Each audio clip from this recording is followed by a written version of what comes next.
الم تعلم ان اللہ علی کل شیء قدیر الم تعلم ان اللہ لہ ملک السماوات والارض وما لکم من دون اللہ من ولی ولا نصیر۔ صدق اللہ العظیم۔ ان آیات مبارکہ کا ترجمہ اگرچہ ہم کر چکے ہیں، لیکن اس کا جو اصل مفہوم ہے اور اس کا پس منظر ہے اس کو سمجھنا ضروری ہے۔ آپ کو معلوم ہے کہ اللہ کا دین آدم سے لے کر این دم تک ایک ہی ہے۔ نوح کا دین، موسیٰ کا دین، عیسیٰ کا دین، محمد کا دین صلی اللہ علیہ وسلم وعلیہ الصلاۃ والسلام، دین ایک ہی ہے۔ شریعتوں میں فرق رہا ہے، اور یہ فرق جو رہا ہے اس کا اصل سبب یہ ہے کہ نوع انسانی مختلف اعتبارات سے ارتقاء کی مراحل طے کر رہی تھی۔ ذہنی پختگی، شعور کی پختگی، پھر سوشل ایولیوشن، تمدنی ارتقاء، یہ مسلسل جاری تھا۔ لہذا اس ارتقاء کے جس مرحلے میں رسول آئے اسی کی مناسبت سے ان کو تعلیمات دے دی گئیں۔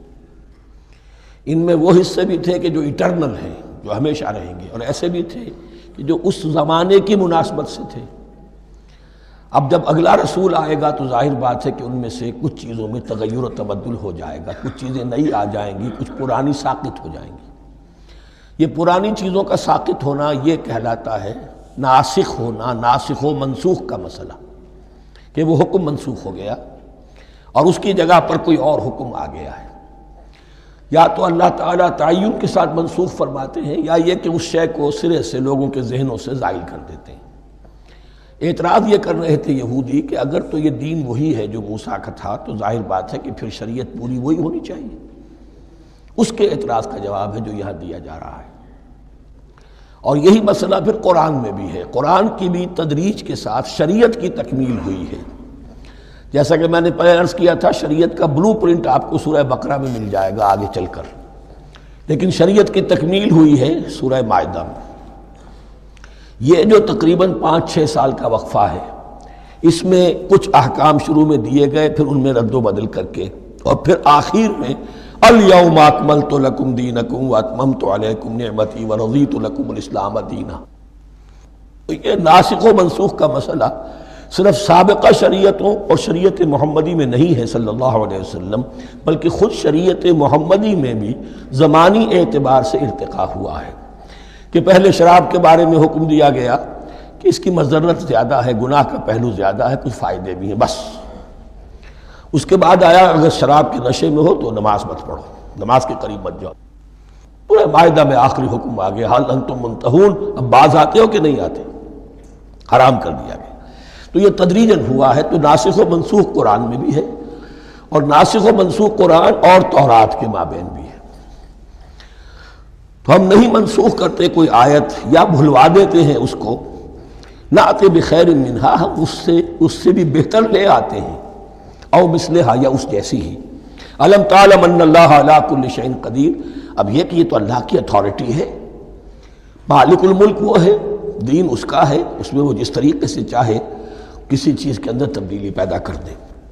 الم تعلم ان اللہ لہ ملک السماوات والارض ما لکم من دون اللہ من ولی ولا نصیر ام تریدون ان تسألوا رسولکم کما سئل موسیٰ من قبل، کیا تم یہ چاہتے ہو کہ سوال کرو یا مطالبہ کرو اپنے رسول سے بھی اسی طرح کے جس طرح کی باتیں کی گئی تھی موسیٰ سے پہلے؟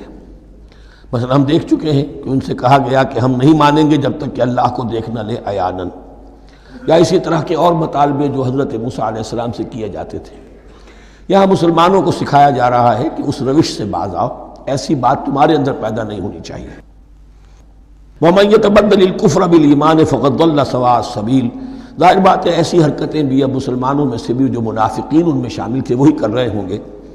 اس لیے فرمایا کہ جو کوئی ایمان کو ہاتھ سے دے کر کفر کو لے لے گا، یعنی منافق چونکہ دو طرفہ ہوتا ہے، اب اس کا بھی امکان ہوتا ہے کہ یکسو ہو جائے کفر کی طرف، اور اس کا بھی امکان ہوتا ہے کہ بالآخر یکسو ہو جائے ایمان کی طرف۔ مذبذبین بین ذالک کی کیفیت میں جو مبتلا ہے، اس کے دو یہ امکانات ہیں۔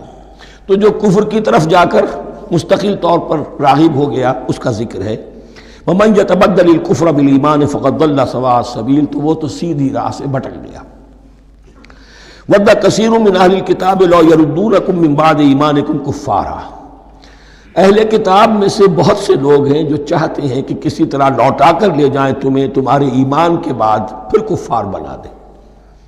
یہ ایسے ہی ہے کہ جیسے کسی بلی کی دم کٹ جائے تو وہ یہ چاہے گی کہ ساری بلیوں کی دمیں کٹ جائیں کہ وہ کوئی علیحدہ سے نمایاں نہ رہے۔ تو وہ چاہتے تھے کہ یہ چیزیں جو ہیں ان کو واپس لے آیا جائے، اہل ایمان کو بھی کفر میں لے آیا جائے، حسدا من عند انفسہم، اور یہ ان کا طرز عمل ان کے حسد کی وجہ سے کہ کیوں یہ نعمت جو ہے ان کو دے دی گئی۔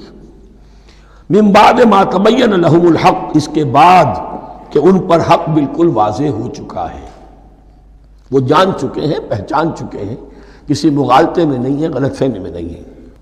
فاعفوا واصفحوا، یہ بہت اہم ہے مقام۔ تو اے مسلمانوں تم معاف کرتے رہو اور صرف نظر سے کام لو۔ اس کا اصل مطلب کیا ہے؟ ابھی تو چونکہ مدنی دور کا آغاز ہو رہا ہے، ابھی کشمکش کے اور کشاکش کے اور مقابلے کے اور تصادم کے بڑے سخت مراحل آ رہے ہیں۔ چونکہ تمہارا سب سے پہلا جو محاذ ہے وہ تو کفار مکہ کے خلاف ہے، سب سے بڑھ کر وہی آئیں گے، تم پر حملے کریں گے، جنگیں ہوں گی۔ تو فوری طور پر یہ جو آستین کے سانپ ہیں ان کو ابھی چھیڑو مت، جب تک یہ پڑے رہیں ڈورمنٹ، انہیں پڑا رہنے دو۔ ایک وقت آئے گا، یہاں یوں سمجھیے کہ یہ حکم دیا رہا ہے فی الحال انہیں چھیڑو مت، ان کے طرز عمل کے بارے میں زیادہ توجہ نہ دو، فاعفو، معاف کرتے رہو، درگزر کرتے رہو۔ اور وصفحو کہتے ہیں، صفح کہتے ہیں ایک طرف کا، یہ صفح ہے، یہ ورق ہے، صرف نظر کر لینا، دیکھا اندیکھا کر لینا، نظر انداز کر دینا، حتی یاتی اللہ بامرہ، یہاں تک کہ اللہ اپنا فیصلہ لے آئے۔ ایک وقت آئے گا کہ پھر مسلمانوں کو غلبہ آخری حاصل ہو جائے گا، اور جب جو یہ باہر کے دشمن ہیں ان سے تم نبٹ لو گے، پھر یہ کہ ان اندرونی دشمنوں کے خلاف بھی تمہیں اب آزادی دی جائے گی کہ ان کو بھی ان کے کیفر کردار تک پہنچا دو۔ ان اللہ علی کل شیء قدیر، یقیناً اللہ ہر چیز پر قادر ہے۔ واقیموا الصلاۃ وآتوا الزکاۃ، نماز قائم رکھو، زکوٰۃ دیتے رہو۔ وما تقدموا لانفسکم من خیر تجدوہ عند اللہ، اور جو کچھ بھی تم خیر میں سے، بھلائی میں سے اپنے لیے آگے بھیجو گے، کوئی مال خرچ کر رہے ہو تو خرچ کہاں ہو گیا؟ وہ تو اللہ کے ہاں ڈپازٹ ہو گیا، جمع ہو گیا۔ وما تقدموا لانفسکم من خیر تجدوہ عند اللہ، اسے اللہ کے پاس پاؤ گے۔ ان اللہ بما تعملون بصیر، یقیناً جو کچھ تم کر رہے ہو اللہ اسے دیکھ رہا ہے۔ وقالوا لن يدخل الجنۃ الا من كان هودا او نصارى، اب دیکھیے جب یہ نئی امت اب تشکیل پا رہی ہے تو یہودی اور نصرانی جو ایک دوسرے کے دشمن تھے مسلمانوں کے مقابلے میں جمع ہو گئے، انہوں نے کہنا یہ شروع کیا، وقالوا لن يدخل الجنۃ، ہرگز نہیں داخل ہوگا جنت میں، الا من کان ہودا او نصارا، سوائے اس کے جو یا تو یہودی ہو یا نصرانی ہو۔ وقالوا لن يدخل الجنۃ الا من کان ہودا او نصارا تلک امانیہم، یہ لفظ دوبارہ آ گیا، یہ ان کی خواہشات ہیں، من گھڑت خیالات ہیں، ان کی وشفل تھنکنگ ہے۔ قل ہاتوا برہانکم ان کنتم صادقین، کہو ان سے لاؤ کوئی دلیل اگر تم سچے ہو، دلیل کتاب سے لاؤ، کہیں تورات میں لکھا ہے، یہ کہیں یہ انجیل میں لکھا ہے، جو تورات اور جو انجیل تمہارے پاس ہے اسی میں سے دکھا دو کہ یہ لکھا ہوا ہو، کہیں لکھا ہوا نہیں۔ اب یہاں پر وہ یونیورسل ٹروتھ آ رہا ہے، بلا من اسلم وجہہ للہ وہو محسن، کیوں نہیں، ہر وہ شخص کے جو اپنا چہرہ اللہ کے سامنے جھکا دے اور وہ محسن ہو، اس کا رویہ صدق پر، سچائی پر، حسن کردار پر مبنی ہو، سر کا جھکانا منافقانہ نہ ہو، جزوی نہ ہو کہ کچھ مانا کچھ نہیں مانا۔ بلا من اسلم وجہہ للہ وہو محسن فلہ اجرہ عند ربہ، تو اس کے لیے اس کا اجر محفوظ ہے اس کے رب کے پاس۔ فلا خوف علیہم ولا هم یحزنون، نہ ان پر کوئی خوف ہوگا اور نہ ہی وہ حزن سے دوچار ہوں گے۔ یہ دوسری آیت ہے کہ جس سے کچھ لوگوں نے استدلال کیا ہے کہ ایمان بالرسالت ضروری نہیں ہے۔ اب دیکھیے اس کا جواب وہی ہوگا، نمبر ایک تو یہ، ہر جگہ پر ساری چیزیں بیان نہیں کی جایا کرتی، کوئی چیز کہیں بیان کی گئی، کوئی کہیں بیان کی گئی ہے۔ کتاب کو لینا ہے تو پوری کو پوری ایک کتاب کی حیثیت سے، دوسرے یہ کہ یہ سارا سلسلہ کرام جو ہے جو دو بریکٹس کے مابین آ رہا ہے، اس میں پہلے سے ہے وَآمِنُوا بِمَا أَنزَلْتُ مُصَدِّقًا لِمَا مَعَكُمْ وَلَا تَكُونُوا أَوَّلَ كَافِرٍ بِهِ، تو وہ تو ضرب کھا رہی ہے اس پورے کے پورے مضامین کے سلسلے سے جو ان دو بریکٹوں کے درمیان آ رہا ہے۔ اب دیکھیے، ایک طرف تو ان کا کہنا یہ تھا کہ جنت میں داخل نہیں ہوگا مگر وہی جو یہودی ہو یا نصرانی ہو۔ اب عمل کیا ہے؟ وَقَالَتِ الْيَهُودُ لَيْسَتِ النَّصَارَىٰ عَلَىٰ شَيْءٍ، یہودی کہتے ہیں نصارہ کی کوئی حیثیت نہیں، کوئی بنیاد نہیں، کوئی جڑ نہیں۔ وَقَالَتِ النَّصَارَىٰ لَيْسَتِ الْيَهُودُ عَلَىٰ شَيْءٍ، اور نصارہ کہتے ہیں کہ یہود کی کوئی بنیاد نہیں، بے بنیاد لوگ ہیں، کوئی حقیقت ان کی حقانیت ہے ہی نہیں۔ وَهُمْ يَتْلُونَ الْكِتَابَ، اور مزہ یہ ہے کہ دونوں ایک کتاب پڑھ رہے ہیں۔ اولڈ ٹیسٹمنٹ تو مشترک ہے یہودیوں میں اور عیسائیوں میں، یہ بہت اہم نکتہ ہے۔ اور جدید عیسائیت میں جو ایک بہت بڑی طاقت ابھر رہی ہے امریکہ میں، وہ ہے کہ جو یہ عیسائیت کو جیوڈائز کر رہی ہے، کیونکہ رومن کیتھولک مذہب جو تھا اس نے تو چونکہ گویا کہ سارا رشتہ توڑ لیا تھا بائبل سے، سارا اختیار پوپ کے ہاتھ میں آ گیا تھا، لیکن پروٹیسٹنٹس نے پھر بائبل کو قبول کیا۔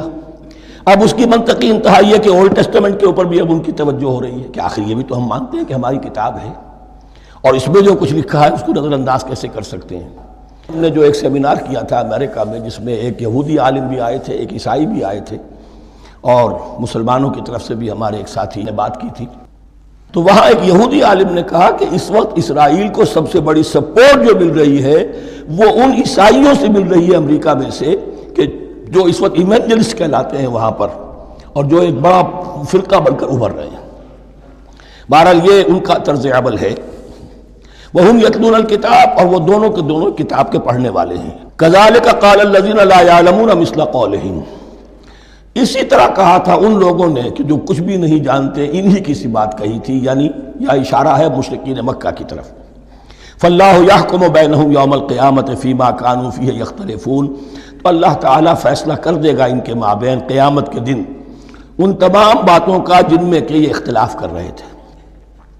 وَمَنْ أَظْلَمُ مِمَّنْ مَنَعَ مَسَاجِدَ اللَّهِ أَنْ يُذْكَرَ فِيهَا اسْمُهُ وَسَعَىٰ فِي خَرَابِهَا۔ اب دیکھیے یہاں جو بخیہ یہ آیات آ رہی ہیں، تو اگرچہ خطاب تو ہے وہ بریکٹس کے مابین، خطاب میں بنی اسرائیل، لیکن اب یہاں کچھ ریفرنسز اہل مکہ کی طرف شروع ہو گئے ہیں، اور اس کے بعد سے حضرت ابراہیم کا تذکرہ آئے گا، پھر تحویل قبلہ کا ذکر آئے گا۔ تحویل قبلہ میں ظاہر بات ہے کہ وہ قبلہ جو ہے وہ مشرکین مکہ کے قبضے میں تھا اس وقت، اس حوالے سے ریلیونٹ کچھ مضامین جو ہیں اس کی تمہید باندھی جا رہی ہے۔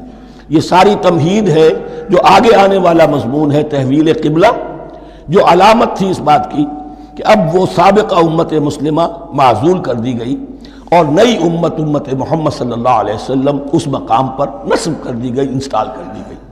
اس کے حوالے سے جو مسئلے اٹھیں گے، اسی لیے قال الذین لا یعلمون مثل قولہم، میں نے عرض کیا کہ یہ مشرکین مکہ کی طرف اشارہ ہے۔ ومن اظلم ممن منع مساجد اللہ یذکر فیہا اسمہ، اس سے بڑھ کر ظالم کون ہوگا جو اللہ تعالیٰ کی مسجدوں سے لوگوں کو روکے کہ وہ اس میں اس کا نام لے سکے۔ چونکہ مشرکین مکہ نے مسلمانوں کو محروم کر دیا تھا حرم سے، اب وہاں جانے کی ان کو اجازت نہیں تھی۔ سن 6 میں حضور گئے بھی ہیں، تب بھی یہ کہ صلح حدیبیہ ہو گئی، واپس آنا پڑا، عمرہ کرنے کی اجازت نہیں ملی۔ سن 7 میں پھر ہوا ہے، تو یہ 7 برس بہت شاہ گزرے ہیں محمد الرسول اللہ صلی اللہ علیہ وسلم اور اہل ایمان پر۔ اب یہاں ذکر ہو رہا ہے ان کا، قریش کا۔ وَمَنْ أَظْلَمُ مِمَّنْ مَنَعَ مَسَاجِدَ اللَّهِ أَنْ يُذْكَرَ فِيهَا اسْمُهُ وَسَعَىٰ فِي خَرَابِهَا، اور وہ اس کی تخریب میں لگے ہوئے ہیں۔ یہ خراب تخریب، یہ تخریب 2 طرح کی ہوتی ہے، ایک ظاہری تخریب ہوتی ہے کسی مسجد کو گرا دینا، اور ایک ظاہری نہیں باطنی معنوی ہوتی ہے۔ وہ جو تخریب ہے وہ یہ ہے کہ توحید کی بجائے اسے شرک کا اڈا بنا دیا ہے۔ وہ تو دنیا کے بت قدوں میں پہلا وہ گھر خدا کا، ہم اس کے پاسباں ہیں، وہ پاسباں ہمارا، 360 بت رکھ دیے گئے اس گھر میں لا کر، جو ابراہیم نے تعبیر کیا تھا توحید خالص کے لیے۔ وَسَعَىٰ فِي خَرَابِهَا، یہ لفظ ذرا نوٹ کر لیجئے، یہ ایک حدیث میں بھی آیا ہے، بڑی دلدوز حدیث ہے، اور میں چاہتا ہوں کہ آپ اسے ذہن میں رکھیں۔ حضور نے فرمایا یوشک ان یاتی علی الناس زمان، اندیشہ ہے کہ لوگوں پر یعنی میری امت پر ایک زمانہ ایسا بھی آ جائے گا، اب گنتے جائیے، لا یبقى من الاسلام الا اسمہ، اسلام میں سے اس کے نام کے سوا کچھ نہیں بچے گا، ولا یبقى من القرآن الا رسمہ، قرآن میں سے اس کے رسم الخط، الفاظ اور حروف کے سوا کچھ نہیں بچے گا، اسی کی اللہ تعالیٰ نے ضمانت دی ہے، یہ محفوظ رہے گا رسم عثمانی۔ مساجدہم عامرۃ، ان کی مسجدیں آباد تو بہت ہوں گی، وہی خراب من الہدی، ہدایت سے خالی ہو جائیں گے، یہ خراب کے لفظ سے ہی خراب من الہدی، وعلماؤہم شر الناس تحت ادیم السماء، اور ان کے علماء آسمان کی چھت کے نیچے کی بدترین انسان ہیں، من عندہم تخرج الفتنۃ وفیہم تعود، فتنہ انہی کے اندر سے برآمد ہوگا اور انہی میں گھس جائے گا، یعنی ان کا کام فتنہ انگیزی، مخالفت، جنگ و جدال، بھڑکانا، اپنے اپنے فرقے کے لوگوں کے جذبات کو بھڑکاتے رہنا اور مسلمانوں کے اندر اختلافات کو ہوا دینا، یہی ان کا کام رہ جائے گا۔ آج جن کو ہم علماء کہتے ہیں ان کی عظیم اکثریت اس کیفیت سے دوچار ہو چکی ہے۔ جب مذہب اور دین پیشہ بن جائے تو کوئی خیر اس میں باقی نہیں رہتا۔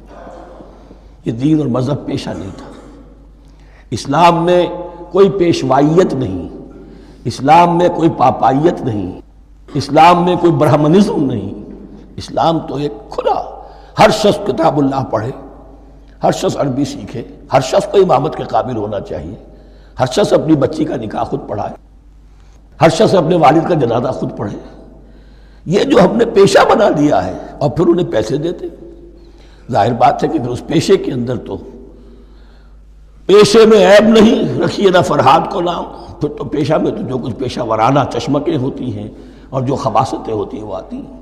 لیکن ساتھ ہی یہ بات واضح رہے کہ علماء حق سے دنیا خالی نہیں ہوگی، علماء حق بھی ہیں، لیکن کسی کے ماتھے پر لکھا ہوا نہیں ہوتا کہ یہ علماء حقانی میں سے اور یہ علماء سو میں سے ہے۔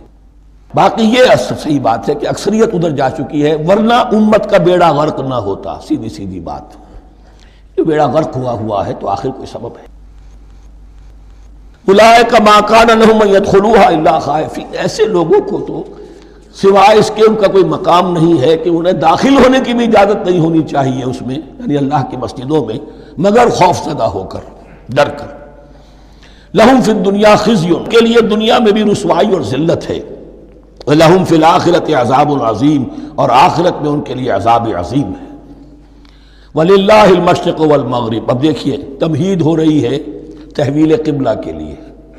اب ظاہر بات ہے کہ بڑی حساس جو ہے وہ ایک کیفیت تھی یہ، تو یروشلم کے ساتھ جن کو دلچسپی تھی اور ان کے دلوں میں اس کی عقیدت تھی، مکہ مکرمہ اور بیت اللہ کے ساتھ جن کو دلچسپی تھی اور ان کے دلوں میں اس کی عقیدت تھی، تو اس حوالے سے یہ قبلہ بدلنا، اور 2 دفعہ بدلا ہے قبلہ۔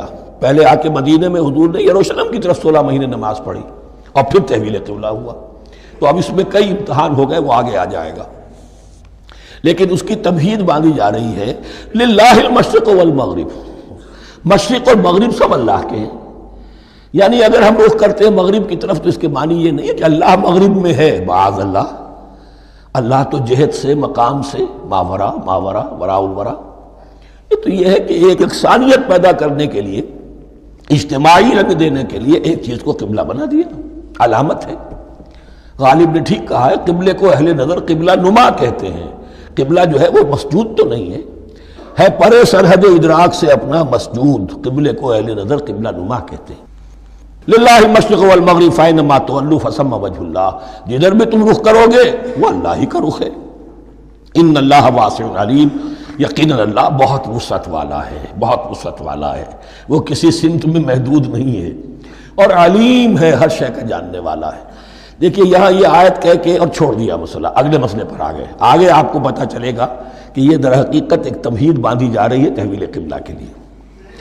وقالوا اتخذ اللہ ولدا سبحانہ، اور ان میں وہ بھی ہیں، اب ظاہر بات ہے یہاں پھر اشارہ ہو رہا ہے وہ اہل مکہ کی طرف، جنہوں نے یہ کہا ہے کہ اللہ نے اولاد اپنے لیے اختیار کی، یعنی وہ کہتے تھے کہ یہ جو فرشتے ہیں یہ اللہ کی بیٹیاں ہیں، نصارہ کہتے تھے کہ حضرت مسیح اللہ کے بیٹے ہیں، اور یہودیوں کا بھی ایک گروہ ایسا تھا جو حضرت عزیر کو اللہ کا بیٹا کہتا تھا۔ بل لہ ما فی السماوات والارض، نہیں، آسمانوں اور زمین میں جو کچھ ہے اسی کی ملکیت ہے، سب مخلوق ہیں، مملوک ہیں، خالق اور مالک صرف وہ ہے۔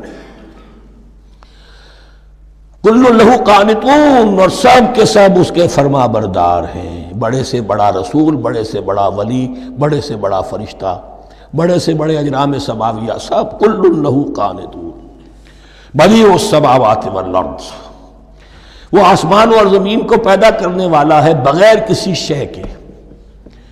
یہ ابداع اور خلق، ان میں فرق ہے۔ ابداع، بلکہ شاہ ولی اللہ دہلوی نے حجت اللہ البالغہ کا جو پہلا چیپٹر ہے اس کو یہی 3 عنوان دیے ہیں۔ اللہ تعالیٰ کے افعال بنیادی طور پر 3 ہیں: ابداع، خلق، تدبیر۔ ابداع ہے جسے انگریزی میں کہتے ہیں کریشن ایکس نہیلو، عدم محض سے کچھ بنا دیا، کچھ نہیں تھا اور بنا دیا، کن فیکون، یہ ابداع ہے۔ خلق ہے اب ایک چیز سے دوسری چیز بنانا، گارے سے انسان بنایا، یہ تخلیق ہے۔ آگ سے جن بنا، یہ تخلیق ہے۔ نور سے فرشتے بنا، یہ تخلیق ہے۔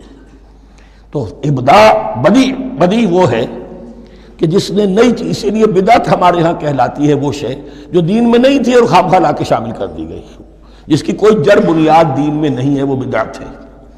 اس سے یہ لفظ بدیع السماوات والارض، وَإِذَا قَضَىٰ أَمْرًا فَإِنَّمَا يَقُولُ لَهُ كُن فَيَكُونُ، اس کی شان تو یہ ہے کہ جب وہ کسی معاملے کا فیصلہ کر لیتا ہے تو بس کہتا ہے کہ ہو جا، اور وہ ہو جاتی ہے۔ وَقَالَ الَّذِينَ لَا يَعْلَمُونَ لَوْلَا يُكَلِّمُنَا اللَّهُ وَتَأْتِينَا آیَةٌ، اور کہا ان لوگوں نے جو علم نہیں رکھتے، یہاں پھر وہی مشرکین مکہ کی طرف روح سخن ہے، کیوں نہیں بات کرتا ہم سے اللہ، اور کیوں نہیں کوئی لے آتا ہمارے پاس کوئی نشانی۔ یہ میں عرض کر چکا ہوں، یہ مضمون جو ہے کہ ان کا مطالبہ تھا بہت شدت کے ساتھ کہ کوئی معجزے ویسے ہی دکھاؤ جیسے تم کہتے ہو کہ عیسیٰ نے دکھائے تھے، موسیٰ نے دکھائے تھے، تو ہمارے یہ مطالبے پورے کر دو، ہم مان لیں گے۔ یہ ذکر آئے گا سورہ انعام میں اور پھر سورہ بنی اسرائیل میں۔ کذالک قال الذین من قبلہم مثل قولہم، اسی طرح کی باتیں جو لوگ ان سے پہلے آئے تھے وہ بھی کہتے رہے۔ تشابہت قلوبہم، ان کے دل ایک دوسرے سے مشابہ ہو گئے ہیں۔ قد بینا الآیات لقوم یوقنون، اور ہم نے تو اپنی آیات کو واضح کر دیا ہے ان لوگوں کے لیے جو یقین کرنا چاہیں۔ انا ارسلناک بالحق بشیرا ونذیرا، اے نبی ہم نے آپ کو بھیجا ہے حق کے ساتھ بشیر اور نذیر بنا کر۔ بنیادی حیثیت آپ کی یہ ہے کہ آپ اہل حق کو بشارت دیں، فراح و ریحان و جنت نعیم، فسلام لک من اصحاب الیمین، یہ بشارت دیجئے۔ اور جو غلط راستے پر جائیں، کفر کریں، منافقت میں مبتلا ہوں، ملحد ہوں اور بدعملی کریں، ان کو آپ خبردار کر دیجئے کہ جہنم ان کے لیے تیار کر دی گئی ہے۔ آپ کا کام دعوت ہے، ابلاغ ہے، تبلیغ ہے، نصیحت ہے۔ وَلَا تُسْأَلُ عَنْ أَصْحَابِ الْجَحِيمِ، آپ سے سوال نہیں کیا جائے گا جہنمیوں کے بارے میں کہ اے محمد یہ کیوں جہنم میں پہنچ گئے، ہم نے تمہیں بھیجا تھا، تمہارے ہوتے ہوئے یہ جہنمی کیوں ہو گئے؟ نہیں، یہ آپ کی ذمہ داری نہیں ہے۔ کون جنت میں جانا چاہتا ہے، کون جہنم میں جانا چاہتا ہے، یہ آدمی کا اپنا فیصلہ ہے۔ آپ کا کام ہے کہ حق کو واضح کر دیں، ہاں وضاحت میں کمی نہ رہ جائے، حق واضح ہو جائے، کوئی اشتباہ نہ ہو، بالکل مبرہن ہو جائے، واضح ہو جائے، بس یہ ذمہ داری آپ کی ہے، اس سے زیادہ نہیں۔ یہ مسئولیت جو ہوتی ہے، انسان اگر اپنی اصل مسئولیت سے زیادہ ذمہ داری اپنے سر پر ڈال لے تو اس سے بھی بہت بڑی بڑی گمراہیاں پیدا ہوتی ہیں، اور اس کا جو ایک تذکرہ ہو رہا ہے بڑی گمراہی تو معاذ اللہ وہ تو ہمارے حوالے سے ہوتی ہے۔ ہمارے ہاں کی بہت سی جماعتیں جو ہیں اسی طرح کی غلطیوں کی وجہ سے وہ غلط راستوں پر پڑ گئی، پوری تحریکیں برباد ہو گئی۔ لیکن یہاں بھی حضور کا معاملہ کیا ہو رہا تھا کہ حضور چاہتے تھے کہ کسی طرح یہ علماء یہود ایمان لے آئے۔ بہرحال حضور کے دل میں رغبت، آخر مکے میں آپ تھے تو دعائیں مانگتے تھے، اے اللہ عمرو ابن ہشام اور عمر ابن خطاب میں سے کسی ایک کو تو میری جھولی میں ڈال دے۔ تو اسی طرح کی دعا آپ نے کی ہوگی۔ فرمایا وَلَن تَرْضَىٰ عَنْكَ الْيَهُودُ وَلَا النَّصَارَىٰ حَتَّىٰ تَتَّبِعَ مِلَّتَهُمْ، اے نبی کسی مغالطے میں نہ رہیے، ہرگز راضی نہیں ہوں گے آپ سے نہ یہ یہودی اور نہ نصرانی جب تک کہ آپ پیروی نہ کریں ان کی ملت کی۔ لہذا امید منقطع کر لیجیے، اس لیے کہ زیادہ امید ہو تو مایوسی ہو جاتی ہے۔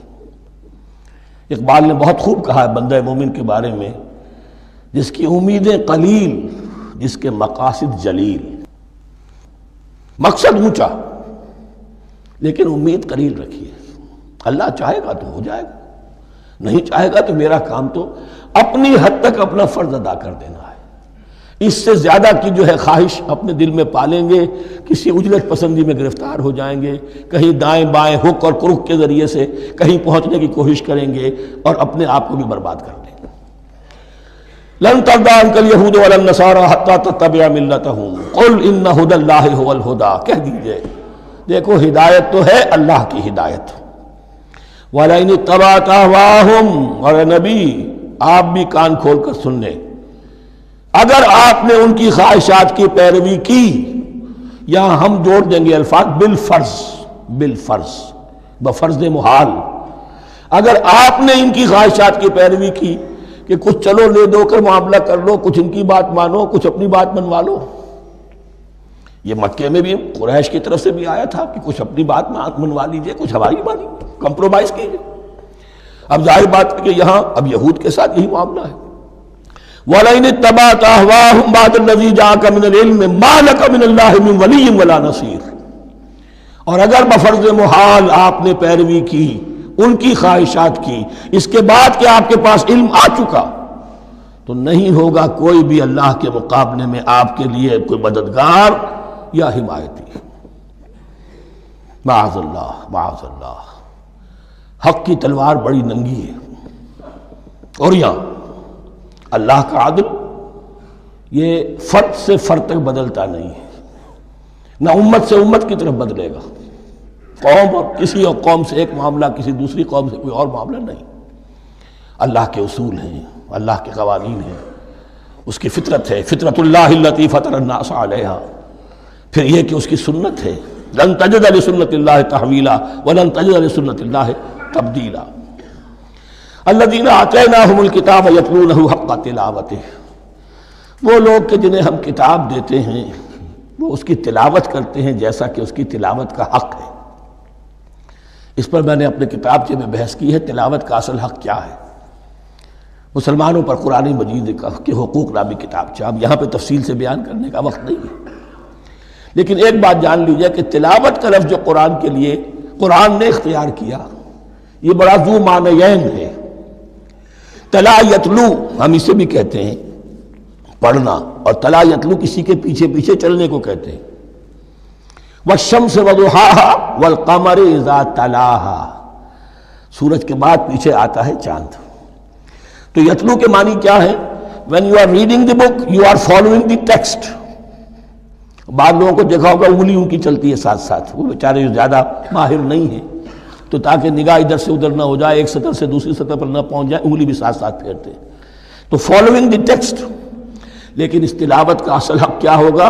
جب آپ اس کتاب کو فالو کریں، اسے اپنا امام بنائیں، اس کے پیچھے چلیں، اس کا اتباع کریں، اس کی پیروی کریں، جس کی کہ دعا ہم کرتے ہیں وَاجْعَلْهُ لَنَا إِمَامًا وَنُورًا وَهُدًى وَرَحْمَةً، تو اللہ تو بنائے گا ہمارا امام اس کو اسی وقت جب کہ ہم فیصلہ کر لیں کہ ہم اس کتاب کے پیچھے چلیں گے۔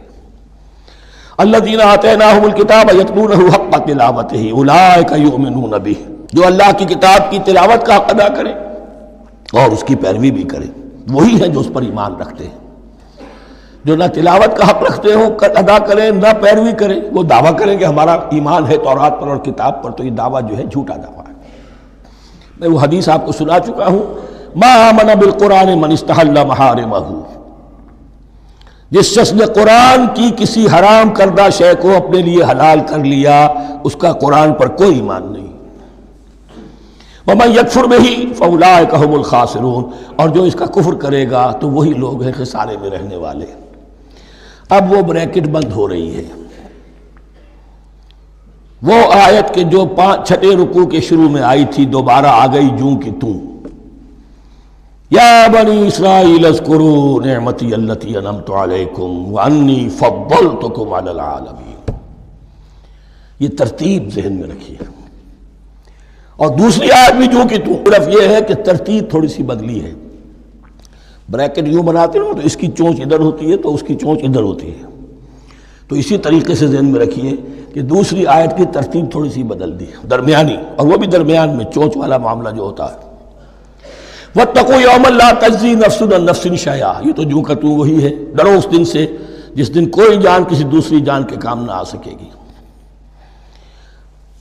وَلَا يُقْبَلُ مِنْهَا عَدْلٌ، وہاں کیا تھا وَلَا يُقْبَلُ مِنْهَا شَفَاعَةٌ، یہاں کیا آیا وَلَا يُقْبَلُ مِنْهَا عَدْلٌ، نہ اس سے کوئی فدیہ قبول کیا جائے گا. وَلَا تَنْفَعُهَا شَفَاعَةٌ، یہ شفاعت بعد میں لے آئے، عدل پہلے لے آئے. وہاں شفاعت پہلے ہے، عدل بعد میں، بس یہ تبدیلی ہے. وَلَا هُمْ يُنصَرُونَ، اور یہ پھر جو کا تو وہی جو پہلی آیت میں تھا، جو چھٹے رکوع کی دوسری آیت ختم ہوئی، نہیں انہیں کوئی مدد مل سکے گی. یہ جو حصہ تھا جو تقریباً 10 رکوعوں پر مشتمل تھا، سورہ بقرہ کے 18 رکوع کہ جن میں روح سخن ہے سابقہ امت مسلمہ کی طرف.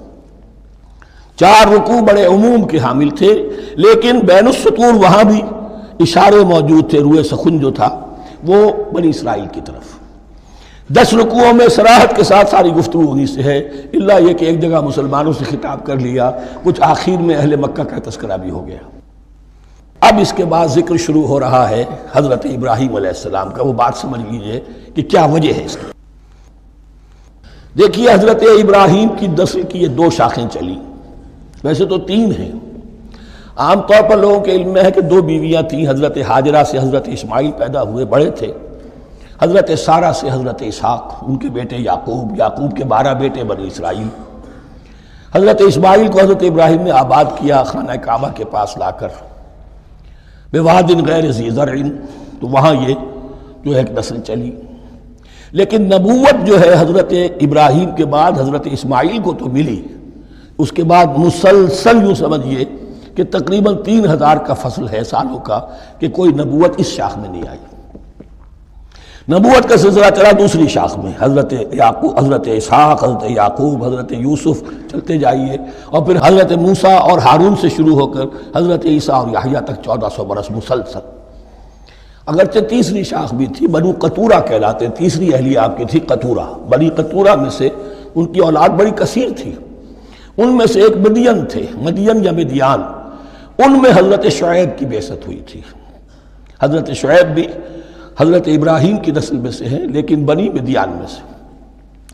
بہرحال اب چونکہ حضور کی بعثت ہوئی بنی اسماعیل میں، ادھر بنی اسرائیل ہیں جن سے یہ خطاب ہو رہا ہے سابقہ امت مسلمہ، اور اب یہ امامت الناس منتقل ہونے والی ہے بنی اسرائیل سے بنی اسماعیل کو. تو اب اگر اس انتقال کے وقت نقل، اگر وہ جو کامن فیکٹر ہے اس کا تذکرہ کیا جائے تو بات آسان ہو جائے گی. ابراہیم ہی تو جد امجد ہے نا تمہارے، تم یعقوب کی اولاد ہو ٹھیک ہے، لیکن یعقوب کس کے بیٹے تھے؟ اسحاق کس کے بیٹے تھے؟ ابراہیم کے. تو یہ دوسری نسل بھی تو ابراہیم ہی کی ہے. اس حوالے سے ان کے لیے سہل بنایا جا رہا ہے کہ بات کو سمجھو. یہ صرف یہ ہے کہ 2 پیڑھی اوپر جا کر مل گئے اور لالا خیر سلا. اور حضرت ابراہیم نے خانہ کعبہ کی تعمیر کی اور اسے اب مرکز بنانا ہے اہل توحید کا. لہذا یہ ساری گفتگو اب شروع ہو رہی ہے. 4 رکوع اب وہ ہیں 15ویں سے شروع ہو کر 18ویں تک جن کا اصل مضمون ہے تحویل قبلہ. وَإِذِ ابْتَلَىٰ إِبْرَاهِيمَ رَبُّهُ بِكَلِمَاتٍ فَأَتَمَّهُنَّ، اور ذرا یاد کرو جب ابراہیم کو آزمایا اس کے رب نے بہت سی باتوں میں. میرا ایک کتاب چاہے حضرت ابراہیم کی شخصیت پر، حج اور عید الاضحیٰ اور ان کی اصل روح، اور اس میں ایک تحریر ہے ایک تقریر ہے. جو تحریر ہے وہ مجھے بہت پسند ہے کہ کیسے کیسے امتحان آئے ہیں حضرت ابراہیم علیہ السلام پر. فَأَتَمَّهُنَّ، اب یہ ایک جملے میں ایک پوری داستان ہے. اس نے ان سب کو پورا کیا، سب میں پاس ہو گیا، ہر امتحان سے کامیابی کے ساتھ with flying colors ہر امتحان سے نکلے. قال انی جاعلک للناس اماما، تب ہم نے کہا اے ابراہیم اب میں تمہیں نوع انسانی کا امام بنانے والا ہوں. قال ومن ذریتی، انہوں نے کہا اور میری نسل کے بارے میں بھی یہ وعدہ ہے کہ نہیں؟ قال لا ینال عہد الظالمین، فرمایا میرا یہ عہد ظالموں سے متعلق نہیں ہوگا. مطلب کیا ہوا؟ کہ تمہاری نسل میں سے جو صاحب ایمان ہوں گے، نیک ہوں گے، سیدھے راستے پر چلیں گے، ان سے ہمارا وعدہ ہے، لیکن نسلیت کی بنیاد پر نہیں ہے کہ جو بھی تمہاری نسل میں سے لازماً وہ اس وعدے کا مصداق بن جائے۔ وَإِذْ جَعَلْنَا الْبَيْتَ مَثَابَةً لِلنَّاسِ وَأَمْنًا، اور یاد کرو جب کہ ہم نے گھر کو، اپنے گھر کو، بیت اللہ کو قرار دے دیا لوگوں کے لیے زیارت کی جگہ، لوٹ کے آنے، لوٹ کر آؤ، حج کرو، مَثَابَةً لِلنَّاسِ وَأَمْنًا، اور اسے امن کا گھر قرار دے دیا۔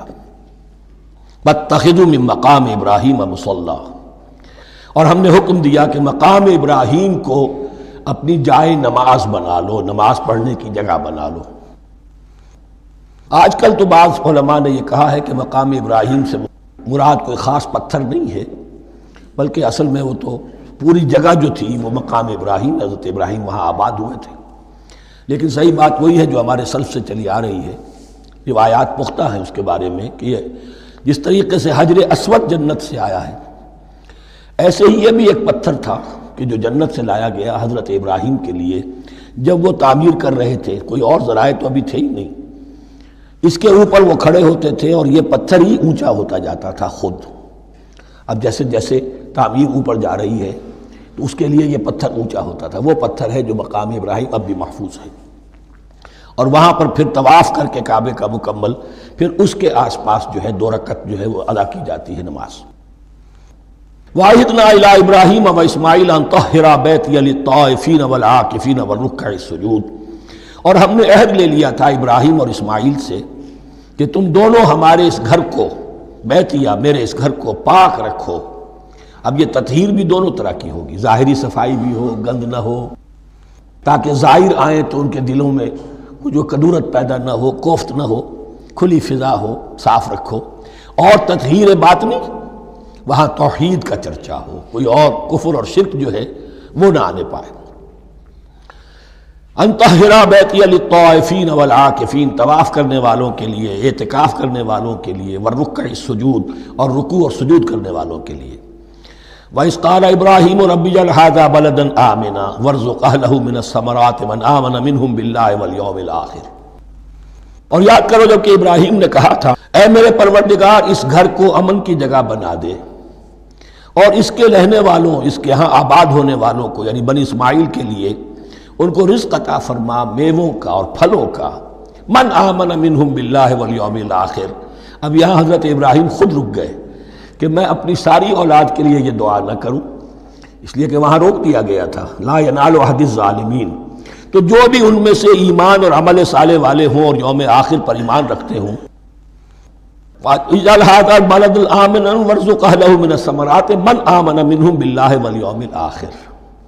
اب یہاں دیکھیے اللہ تعالیٰ نے گویا کہ ہم کہیں گے ازرہ شفقت مسکراتے ہوئے گویا کہ فرمایا کہ ابراہیم قال ومن کفر، تمہاری اولاد میں سے جو کفر کرے گا فأمتعه قلیلا، اس کو بھی میں دنیا کا ساز و سامان تو دوں گا، امامت میں شامل نہیں کر سکتا، لیکن یہ کہ دنیاوی طور پر مال و متاع جو ہے وہ ان کو بھی میں دوں گا۔ ومن کفر فأمتعه قلیلا ثم اضطره الى عذاب النار، ہاں پھر اسے کشاں کشاں لے آؤں گا جہنم کے عذاب کی طرف، وبئس المصیر، اور وہ بہت ہی بری جگہ ہے لوٹنے کی۔ وَإِذْ يَرْفَعُ إِبْرَاهِيمُ الْقَوَاعِدَ مِنَ الْبَيْتِ وَإِسْمَاعِيلُ، اور یاد کرو جب کہ ابراہیم اٹھا رہے تھے ہمارے گھر کی بنیادوں کو، اور اسماعیل، باپ بیٹا دونوں لگے ہوئے تھے۔ یہاں لفظ جو قواعد آیا ہے اس کو نوٹ کیجئے، قواعد قاعدے کی جمع ہے اور یہ بنیادوں کو کہا جاتا ہے، اور اس میں اشارہ ہے حضرت ابراہیم اصل معمار اور بانی نہیں ہے کعبے کے، کعبہ بنایا ہے حضرت آدم نے، ان اول بیت وضع للناس للذی بمکہ، پہلا گھر۔ اب کیسے ممکن تھا حضرت آدم علیہ السلام کے زمانے سے لے کر اور حضرت ابراہیم تک کم و بیش جو ہے 4000 برس ہے، عام اندازہ جو ہے تورات کا اگر آپ لگائیں تو کوئی مسجد نہیں بنی ہوگی کیا؟ یہ پہلا گھر ہے، پہلا وہ گھر خدا کا، تو اس کی بنیادیں رہ گئی تھیں، باقی وہ امتداد زمانہ سے، اور چونکہ یہ سیلاب کا راستہ تھا، سیلاب کی وجہ سے وہ سب جو ہے دیواریں بہہ گئی تھیں، صرف بنیادیں تھیں، ان بنیادوں کو پھر وَإِذْ بَوَّأْنَا لِإِبْرَاهِيمَ مَكَانَ الْبَيْتِ، یہ سورہ حج میں جا کر مضمون تفصیل سے آئے گا۔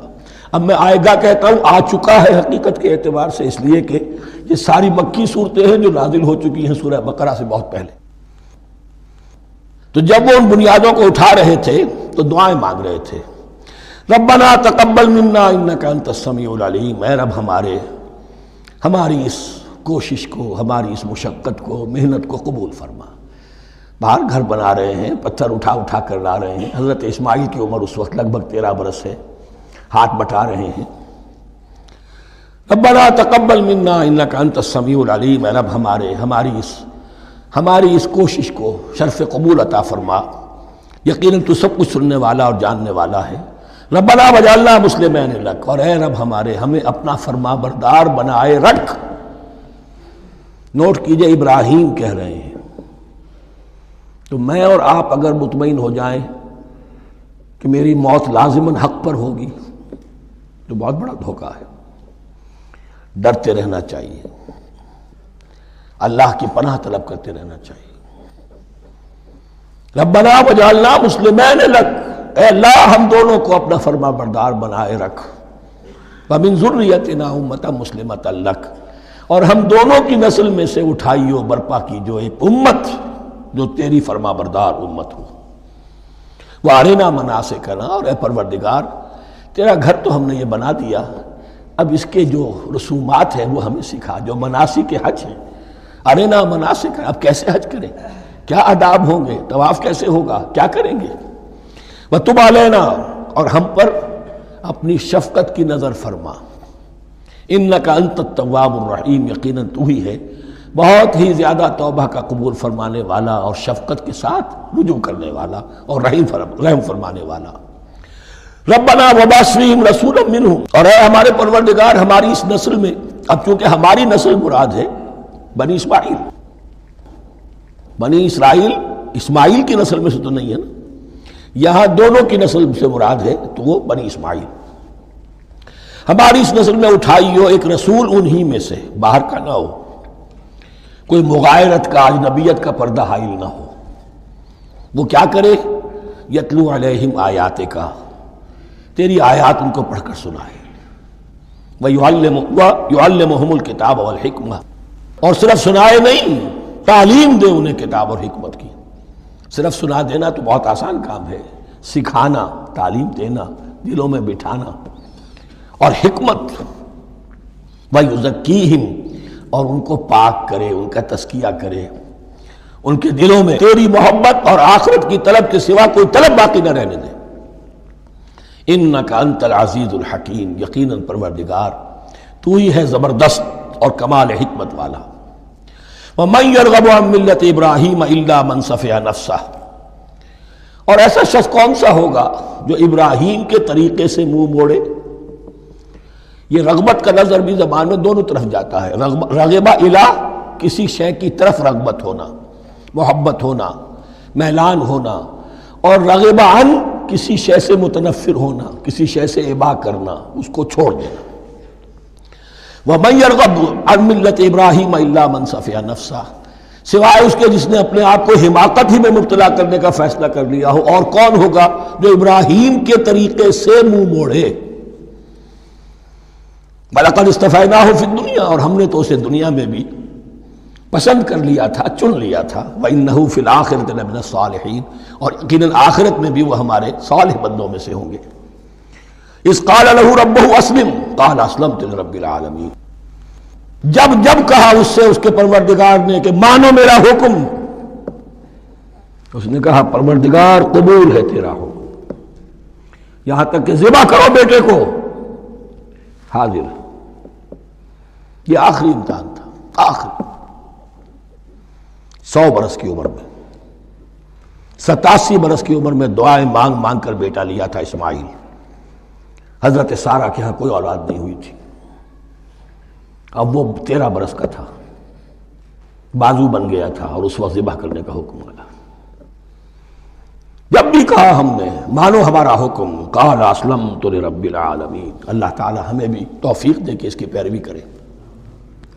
وَوَصَّىٰ بِهَا إِبْرَاهِيمُ بَنِيهِ وَيَعْقُوبُ، اور اسی کی وصیت کی تھی ابراہیم نے بھی اپنے بیٹوں کو اور یعقوب نے بھی۔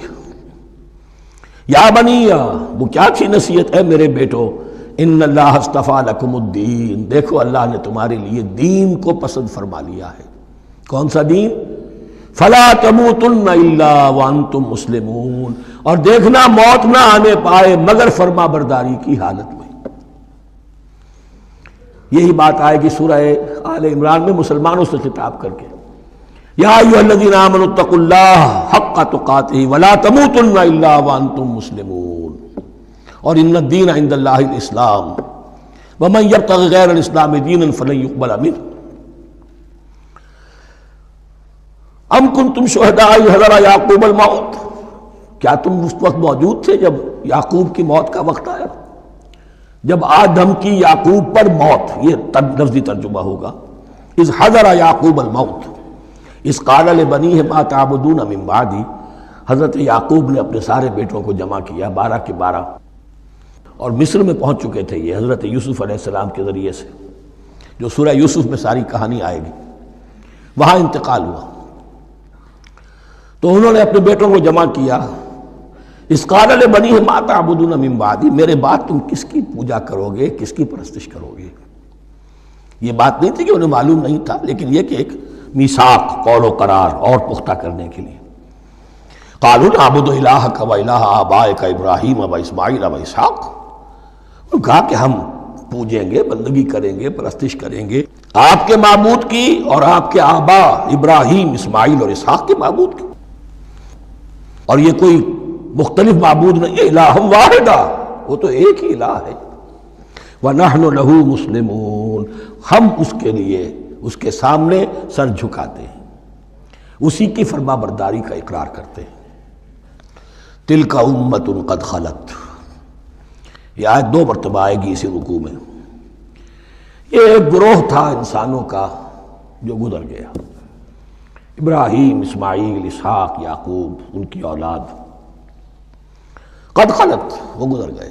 لہا ما کسبت ولکم ما کسبتم، ان کے لیے تھا جو انہوں نے کمایا، اور تمہارے لیے ہوگا جو تم کماؤ گے۔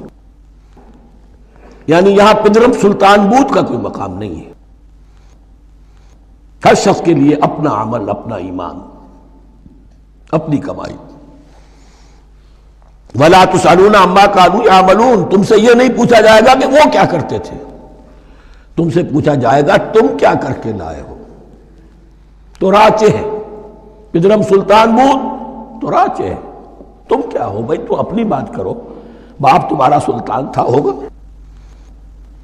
وَقَالُوا كُونُوا هُودًا أَوْ نَصَارَىٰ تَهْتَدُوا، لیکن اس پس منظر میں اب ان کی خباثت کو نمایاں کیا جا رہا ہے کہ یہ تو تھی وصیت ابراہیم کی اور یعقوب کی، اور اس وقت کے یہود و نصارہ کا کیا رویہ ہے؟ قالوا كونوا هودا او نصارى تهتدوا، وہی متحدہ محاذ حضور کے خلاف۔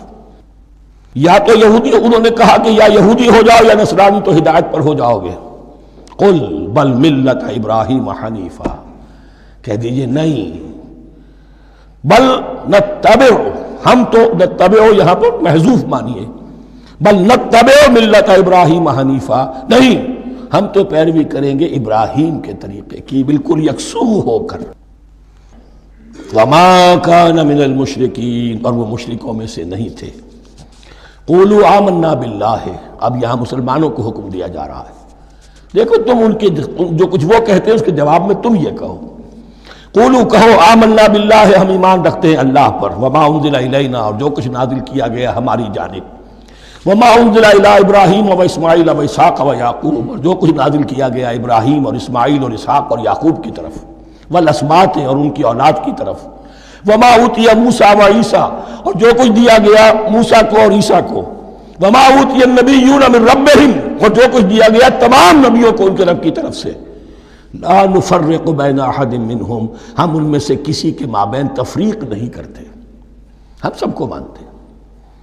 دیکھیے ایک ہے تفضیل، کسی کو ایک کو زیادہ افضل سمجھنا دوسرے سے، یہ اور بات ہے، وہ تو سورہ آل عمران میں آئے گا، تلک الرسل فضلنا بعضهم علی بعض۔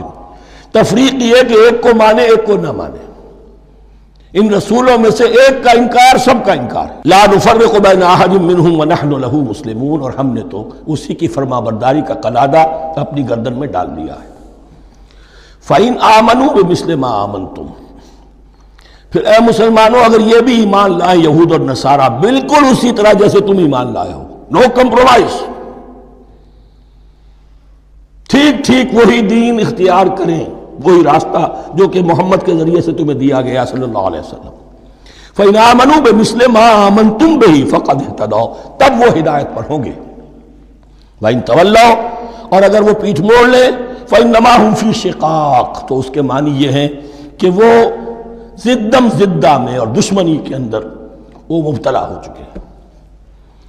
فَسَيَكْفِيكَهُمُ اللَّهُ، تو اے نبی آپ کے لیے ان کے مقابلے میں اللہ کافی رہے گا، آپ فکر نہ کریں، آپ کسی کمپرومائز کی دعوت کی طرف توجہ ہی نہ دیں، کچھ دو کا معاملہ سوچیں بھی نہ، ان کی مخالفتوں سے آپ مرعوب نہ ہوں، ان کی دھمکیوں کا کوئی اثر نہ لیں۔ فَسَيَكْفِيكَهُمُ اللَّهُ، اللہ کافی رہے گا آپ کے لیے ان سب کے مقابلے میں۔ وَهُوَ السَّمِيعُ الْعَلِيمُ، اور یقیناً وہ سب کچھ سننے والا اور جاننے والا ہے۔ ایسا نہیں ہے کہ اسے معلوم نہ ہو کہ آپ اس وقت کن حالات میں ہیں، کیسی مشکلات میں ہیں، کس طرح کی نازک صورتحال دن بدن جو ہے شکل بدل رہی ہے، لیکن آپ قائم رہیں۔ یہ ہے جگہ جہاں پر خون پڑا ہوا ہے، اس نسخے میں جو حضرت عثمان تلاوت فرما رہے تھے، اور اس وقت باغیوں نے انہیں شہید کیا ہے۔ ان کی زوجہ محترمہ نائلہ، انہوں نے بچانا چاہا ہے تو ان کی انگلیاں کٹ گئیں، اور خون جو ہے وہ فَسَيَكْفِيكَهُمُ اللَّهُ، ان الفاظ پر وہ خون پڑا ہے، وہ دھبا اب بھی موجود ہے۔ وَهُوَ السَّمِيعُ الْعَلِيمُ، اور وہ سب کچھ سننے والا اور جاننے والا ہے۔ صبغۃ اللہ، کیا معنی یہاں پر بھی ایک آپ کو محذوف ماننا ہوگا، اخترنا صبغۃ اللہ، ہم نے تو اختیار کر لیا ہے اللہ کے رنگ کو۔ وَمَنْ أَحْسَنُ مِنَ اللَّهِ صِبْغَةً وَنَحْنُ لَهُ عَابِدُونَ، اور اللہ سے بہتر رنگ کس کا ہوگا، اور ہم تو بس اسی کی بندگی، اسی کی پرستش کرنے والے ہیں۔ قُلْ أَتُحَاجُّونَنَا فِي اللَّهِ وَهُوَ رَبُّنَا وَرَبُّكُمْ، اے نبی ان سے کہیے کہ کیا تم ہم سے محاجہ کر رہے ہو، حجت بازی کر رہے ہو، جھگڑ رہے ہو، دلیل بازی کر رہے ہو اللہ کے بارے میں؟ وَهُوَ رَبُّنَا وَرَبُّكُمْ، وہ تو ہمارا رب بھی ہے تمہارا رب بھی ہے، رب تو ایک ہے، رب بھی ایک، اس کا دین بھی ایک، ہاں شریعتوں میں فرق ہوا ہے۔ قُلْ أَتُحَاجُّونَنَا فِي اللَّهِ وَهُوَ رَبُّنَا وَرَبُّكُمْ وَلَنَا أَعْمَالُنَا وَلَكُمْ أَعْمَالُكُمْ، رب تو ہمارا بھی وہ تمہارا بھی وہ، البتہ ہمارے لیے ہوں گے ہمارے عمل، تمہارے لیے ہوں گے تمہارے عمل۔ وَنَحْنُ لَهُ مُخْلِصُونَ، اور ہم تو اس کے لیے اپنے آپ کو خالص کر لینے والے ہیں۔ یہ ذرا 3 الفاظ یہاں پہ نوٹ کر لیجئے، یہ میرے اور آپ کے لیے لمحہ فکریہ ہیں۔